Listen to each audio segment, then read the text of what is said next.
চলুন আজকে বানাবো একাদশী বা যে কোনো ব্রতে খাওয়ার জন্য সাবুর পোলাও। আমি সানফ্লাওয়ার অয়েল নিয়েছি, আর আপনারা ঘিও নিতে পারেন। তো সানফ্লাওয়ার অয়েল গরম হয়েছে, তার মধ্যে আমি গোটা জিরে, কাঁচা লঙ্কা কুচি আর গাজর কুচি দিয়ে দিয়েছি।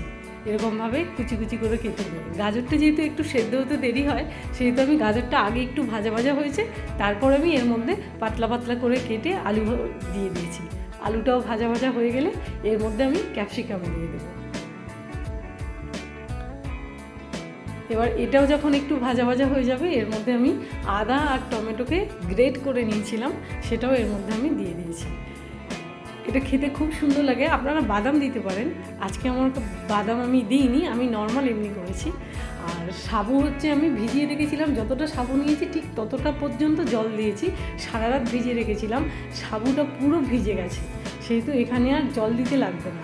এমনি এটা অল্প অল্প ঢাকনা দিয়ে নাড়াচাড়া করলেই এটা আপনার পোলাওটা ঝরঝরে হয়ে যাবে।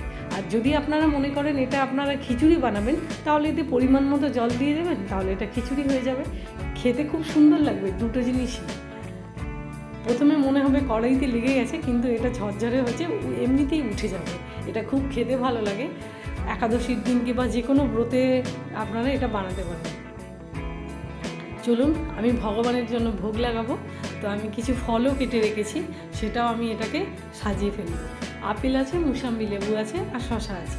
আমি এটাকে সুন্দর করে ডেকোরেট করে আমি ভগবানকে ভোগ লাগাচ্ছি। আর আমার চ্যানেলটা যদি দেখে আপনাদের ভালো লাগে, প্লিজ আমার চ্যানেলটি আপনারা সাবস্ক্রাইব করবেন। আর নিরামিষ কী রান্না দেখতে চান আমাকে কমেন্ট করে অবশ্যই জানাবেন। ভিডিওটি দেখার জন্য থ্যাংক ইউ।